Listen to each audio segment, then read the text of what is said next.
What's the deal? It's your boy J Mike. Today, something crossed my mind today. I messed around in my car. I got a Audi S7 A7, and they actually have something on this car called launch control, right? Where you can, you have to put the car in this different driver selection, which is dynamic, right? And then you have to take your all-wheel drive or your stabilization off the car. Then you have to step on the brake, get the RPMs up to 2 or 3, and then you hit the gas and it literally throws you in the back seat. All right. Now this car has 180 miles an hour on the dash. I think I've done 137 or something like that in this car. But what I'm talking about now has kind of something to do with that, but absolutely nothing to do with it. I've started to realize since injuring my fingers, having them cut off and having them reattached, and me not having full range of motion with my hand, several things have happened that have affected my bench press, and I didn't understand it all at the same time. It took me a while to finally grasp why I'm struggling coming back. One, my right shoulder went out completely. I couldn't hold weight, couldn't bear weight. It was hurting to lock out, things of that nature. But the same issues I started having with my right shoulder, I started having with my left shoulder. Now, I'm ambidextrous in a lot of ways, but for the most part, I am left-handed. So my grip side, my underside on deadlift is my left arm or left hand. And it's taking me a while to come back. And one thing the doctor told me was when the tendons, I cut the tendons as well. So they had to fish the tendons, connect them connect them. And one of the things that I lost was I had a lot of muscle atrophy in my forearms and stuff like that. I got really, really small. Didn't work out really for 8 months. Now, prior to 2019 was the last time I was kind of at full power in terms of, bench, squat, deadlift, and things of that nature. I had stopped doing all other exercises. I stopped doing shoulder press, stopped doing curls, because I had 22-inch biceps, and I was always scared that I was going to tear my biceps, especially when I was doing the jump and rip style of deadlift. So I stopped doing arms, stopped doing back. So all I did was squat, bench, deadlift, nothing else, no variables, no variations, nothing. And when I basically stopped in 2019 or right before COVID, squatting and deadlifting, all I did was bench press. I bench pressed twice a week. I didn't do any accessory work. I didn't do anything. So I would imagine those areas where I was really, really strong with my back, my arms, my shoulders, over a period of time, I started losing that strength. But I was focused and concentrated so much on bench press, whereas with my bench press, I'm more of a technique bencher versus just a raw power guy, like a James Key, right? Who's more power than technique. And I developed my technique so good that my bench kept going up. It went up to 300 kg. And during that time, I was never thinking about how old I was. I'm approaching 50 years old now, turned 48 this year.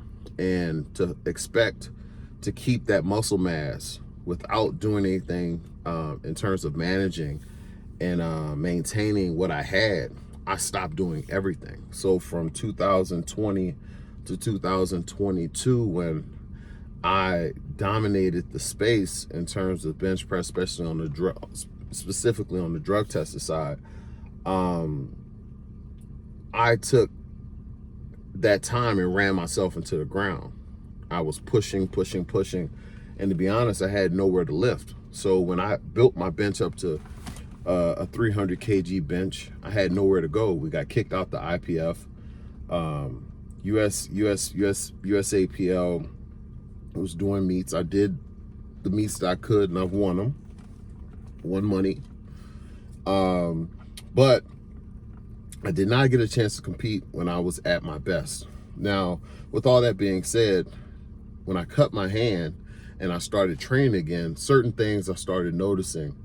And I was like, damn, I was like, I can't get back to my weights. You know, I used to start my preps with 440 pounds for 10.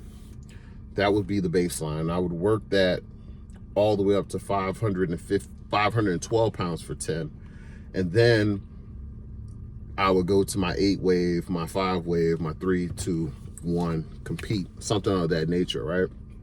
I was at my best. And what I started to realize is I didn't have the endurance.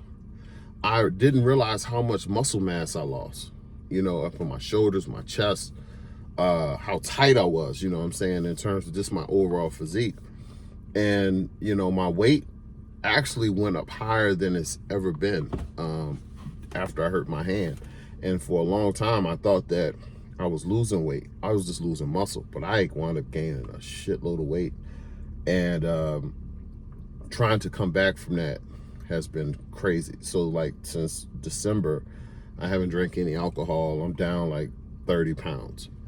And, you know, I've just been focusing on drinking my, you know, my carbonated waters and things of that nature, just to get myself back into a groove. But somebody was, you know, asking me to make another wrist wrap video, which I am going to make another wrist wrap video, because I've recently found that most people don't know how to put wrist wraps on, one, but I didn't understand something that I was doing when I put on wrist wraps, and I wish I would have taken this in consideration earlier. But if most people knew this, when you put your wrist wraps on, your wrist wraps are actually designed to keep your hands closed, right? It allows to make a cast as well as keeping your hand closed.